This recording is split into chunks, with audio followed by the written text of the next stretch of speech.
नमस्कार, आपके साथ मैं हूं सईद अंसारी और आप देख रहे हैं चुनाव आज तक। स्वागत है आपका।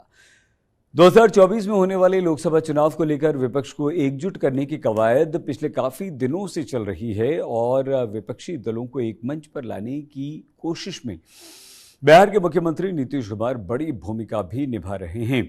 इसे लेकर नीतीश गुरुवार को मुंबई में शरद पवार और उद्धव ठाकरे से मिले। हम आपको ये भी बता दें कि अपनी पहल के तहत नीतीश कुमार पहले ही कई लोगों से मिल चुके हैं, जिनमें कांग्रेस अध्यक्ष मल्लिकार्जुन खड़गे, वरिष्ठ कांग्रेस के नेता राहुल गांधी हैं। इसके अलावा नीतीश कुमार दिल्ली के मुख्यमंत्री अरविंद केजरीवाल, झारखंड के मुख्यमंत्री हेमंत सोरेन, सीताराम येचुरी, सीपीआई के डी राजा, ममता बनर्जी, बंगाल की मुख्यमंत्री नवीन पटनायक, ओडिशा के मुख्यमंत्री, यूपी के मुख्यमंत्री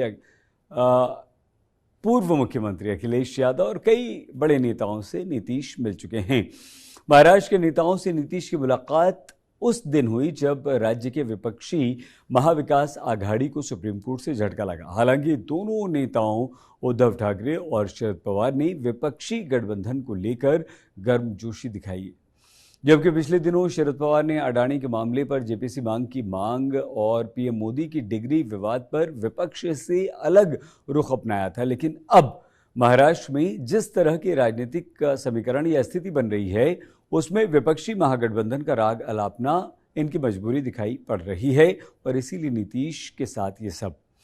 वैसे ये सब इस बात के संकेत है कि अगर कोई नई बाधा नहीं आई तो विपक्षी दलों के बीच एकजुटता को लेकर मोटी सहमति बन रही है। अधिक बारीक पहलुओं पर बातचीत आगे चलती रहेगी।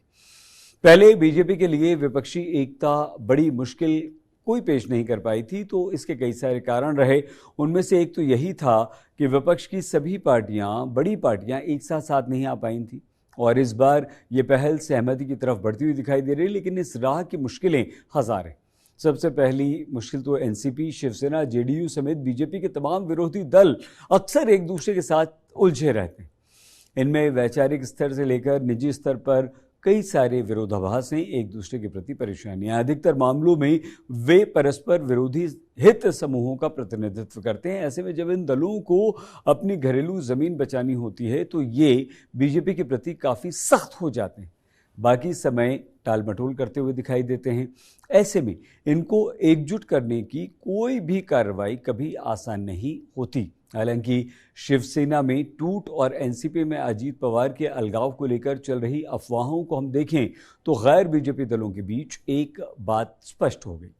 अगर आपसी दुश्मनी में ये उलझे रहे तो बीजेपी उन्हें आसान शिकार बना लेगी। विपक्षी दलों की राय में बीजेपी की सत्ता के लिए भूख असीमित है और शायद इसीलिए इस बार विपक्षी एकता को लेकर तमाम दल जो हैं वो अधिक सीरियस नजर आ रहे हैं। वैसे इस तथ्य से भी आप बिल्कुल इनकार नहीं कर सकते कि ऑपरेशन विपक्ष में जुटे अधिकतर गैर बीजेपी दल उसी कांग्रेस के विरोध में पैदा हुए थे जो अभी राष्ट्रीय स्तर पर बीजेपी की प्रमुख प्रतिद्वंदी पार्टी, और इसीलिए इन दलों के बीच एक साझा बुनियाद तैयार करने में काफी परेशानी भी हो रही है। यही परेशानी साथ ही कई दल अलग अलग राज्यों में मौजूद अवश्य हैं।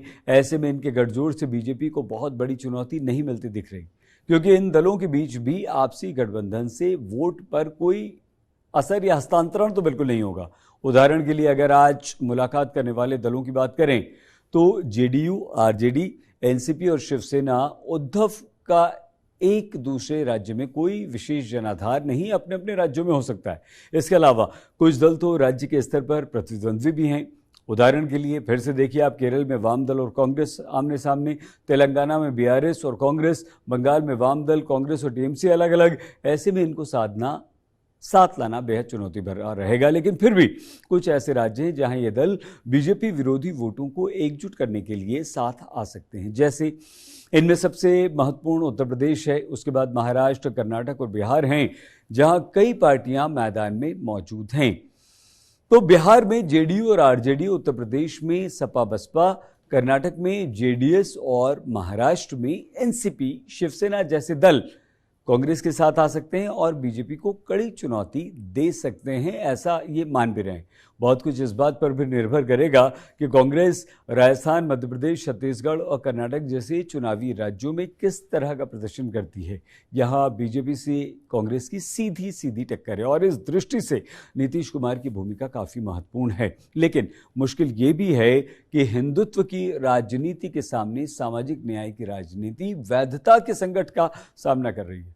गठबंधन की अहमियत होती है, लेकिन जनता के सामने एक साझा कार्यक्रम और दृष्टिकोण लेकर पहुंचने की अहमियत उससे कहीं अधिक होती है। साथ ही साथ किसी भी विपक्षी मोर्चे को अपने प्रमुख नेताओं के बीच मौजूद अलग अलग तरह की राय और हितों को स्वीकार करना महत्वपूर्ण होता है, जो मुश्किल है।